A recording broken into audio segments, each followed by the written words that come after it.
guys, welcome to Most Craved. I'm Jenna Bush with Legion of Leia. I'm Silas Lesnick with ComingSoon.net.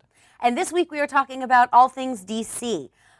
This week we got a special with Jeff Johns and Kevin Smith where we got to see all sorts of new stuff, concept art for Cyborg and Aquaman, and a new Suicide Squad trailer, and footage from Wonder Woman, and new footage from Batman v Superman. So much DC. Yeah, and I really appreciate, Marvel did this with their Phase 3 reveal. They just had their own special event, and that was an event for the press that quickly came online. Yeah. It was interesting to see a TV special version of sort of the same thing is opening up sort of the Hall H presentation to a much bigger crowd. I thought that was really cool. I'm really excited about everything I saw. So, and it was a lot of stuff to write up yesterday. So much stuff. But let's start with the Suicide Squad trailer. I actually really liked it. I can't imagine how much money they spent on Bohemian Rhapsody. But it worked. And I think one of the things I like about this is it's bright and shiny and colorful. And I don't know, this one definitely had less humor than the last one did. But just even between that and like the poster, which you can sort of see part of here, there's definitely a different feel to this than the other DC stuff. I had kind of a mixed feeling on it, and I've watched the trailer a couple times, and I watch it sometimes and I just am not interested at all. And other times I'm really excited. So like, I think the movie needs a little more to hook me. The trailer simultaneously looks like something that I could imagine being really, really good, but I could also imagine it being really, really bad with exactly the same stuff. So that's trailers. It's a weird thing because I've sort of felt like that with Batman v Superman trailers, where I don't know what the film's going to be, but I know that I wasn't as excited about those trailers. See, I'm more excited for Batman v Superman, and I think it's largely just because I trust Zack Snyder. I don't love all of his movies, but the ones I really like, I think all of them I really admire. Yeah. And it looks like the world he's building with Batman v Superman is not going to be so much Man of Steel, even though it's coming out of that, but something big like Watchmen, like a fully realized world with a lot of history that will just kick off this big screen DC universe. And I think there's a lot of surprises in store. So what specifically bothered you about the Suicide Squad trailer? It's one of those things where on some levels it reminded me a lot of Guardians of the Galaxy. It's a team of loser comic book characters who have to team up to escape from prison with like 80s pop music over. Like, it certainly is going in that direction. And while I think it looks great and the song fits perfectly, I am also, like, in the back of my mind wondering, are they doing this to make it look like Guardians of the Galaxy? Because I've seen that. I want something different. Yeah. Well, it'll be interesting to see what it actually is. I like that we actually got a little more of a glimpse of Enchantress this time. Still not a lot of Katana.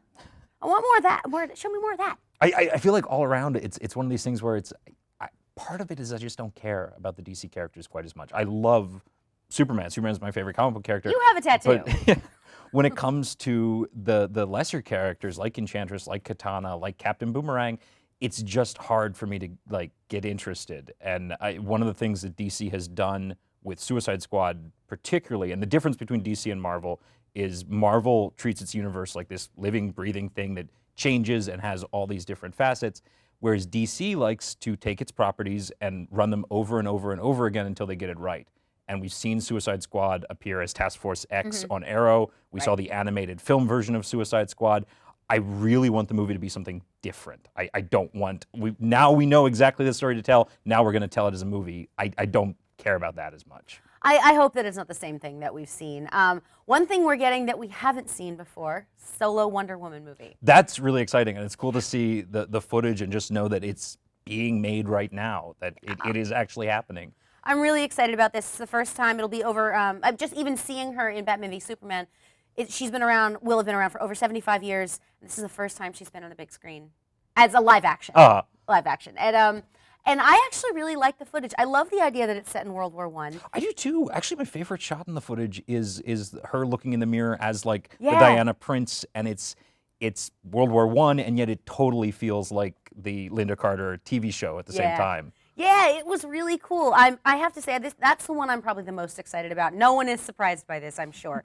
But, I mean, I've loved Wonder Woman since I was a little kid, and to actually see the little bits of what we're going to get, I don't know. And I like the idea of World War I because something I talked about recently on a podcast is that it's sort of the beginning of the this isn't, I'm not saying this right. War can be romanticized. It was sort of romanticized throughout history, and it's really hard to do that with World War I. It's the first time you really see a lot of tech killing, and I think it's really an interesting time period to start her, and it'll be interesting to see how we forget that there was a superhero around, or because by the time we get to modern day, they're like, oh, who's she? I also just love the idea of fleshing out a universe on different temporal levels. And Marvel's been doing that really well by having Agent Carter set in a certain period, and Captain America as a flashback film, and even Thor has things that were thousands of years ago. I like the idea of treating it like a huge timeline, and Wonder Woman looks like it's going to be great for that. Oh, I'm so excited about Wonder Woman. The other things we got to see were a look at Aquaman, which is really cool. And I know Aquaman gets a bad rap, and Aquaman's never really been my favorite character. But if you're gonna make Aquaman work, you cast Jason Momoa. Aquaman is one of the ones I'm actually more excited to see more about, just because I can't imagine how it's going to work. Yeah. I want to know what it's going to look like. Is a lot of the movie going to be underwater? Are we going to see lots of like sea life? Like that would be really cool. And it's something we haven't seen from Marvel either. It's like a brand new visual approach, I would assume. Yeah, I'm actually really curious about how they're going to do that, because they were talking about an Aquaman TV series for a little while back on the CW, and it didn't happen. I remember the Mercy Reef Yeah. Smallville spinoff. Yeah, and I mean I don't know how they would do that. I'm partially really curious to see how they deal with the Flash, because it seems like right now we have Grant Gustin as a Flash that everyone loves. Yeah. It's going to be interesting to see a movie that's being released with this TV show on television with Ezra Miller in the same role. Yeah, I'm really curious about that too, because I mean, it's one thing if you've done the characters on TV, but they're not really part of the universe now. But this one is like currently running and incredibly popular. Mm-hmm. So that'll be I don't know. And then we got to look at Green Lantern Corps. Yeah, which I feel like Green Lantern Corps right now is an idea that they have that isn't quite there. Yeah. But it has every potential to be awesome. I mean, it's a big sci-fi adventure. That's one where I do hope they take some cues from Guardians of the Galaxy and embrace the weird science of comic books. Yeah. Yeah, and that's, obviously we had a Green Lantern movie not that long ago, and it'll be interesting to see how they differentiate this. And it's sort of like, how we're sort of bringing magic into the Marvel universe. Now we're bringing space into the DC universe. And then Cyborg. I love Cyborg. Cyborg is a character that doesn't get enough love. I'm interested to see how. I mean, Cyborg is a character that really hasn't been adapted very much at all. Yeah. And it's going to be interesting to see what their approach is. Partially because you sort of need to tell an origin story because the world isn't as familiar. Cyborg? And yet, I do think we're at a point in time where people are kind of bored with origin stories, no matter who it is. Yeah. Yeah. Or, I mean, the other thing is there are different ways to do origin stories where, like, the entire film doesn't have to be an origin. You can have it sort of float in bits throughout other movies, since, obviously this is a chain of movies. You can do a flashback. I'm one of those people. I'm sick of origin stories. Mm-hmm. Wonder Woman, sure, give me that. But, and of course they have the retconned origin for Diana Prince too. Not Diana Prince, well, Princess Diana. So many names, but it, she's a demigod now, which is, and I know people flip out, but it's not like retconning is new. It's not Especially new. in the case of DC. I mean, DC sort of refines its characters over the years. Yeah.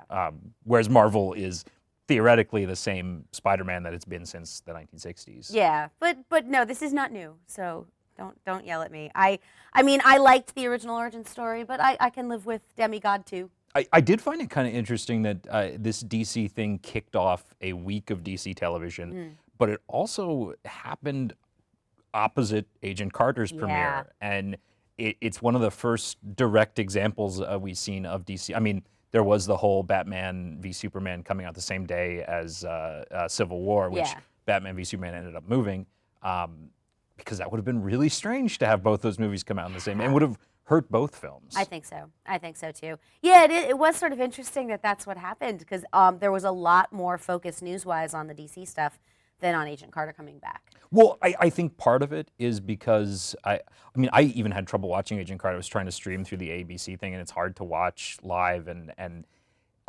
with DC, as soon as it's done, you have the videos online and the news is out there.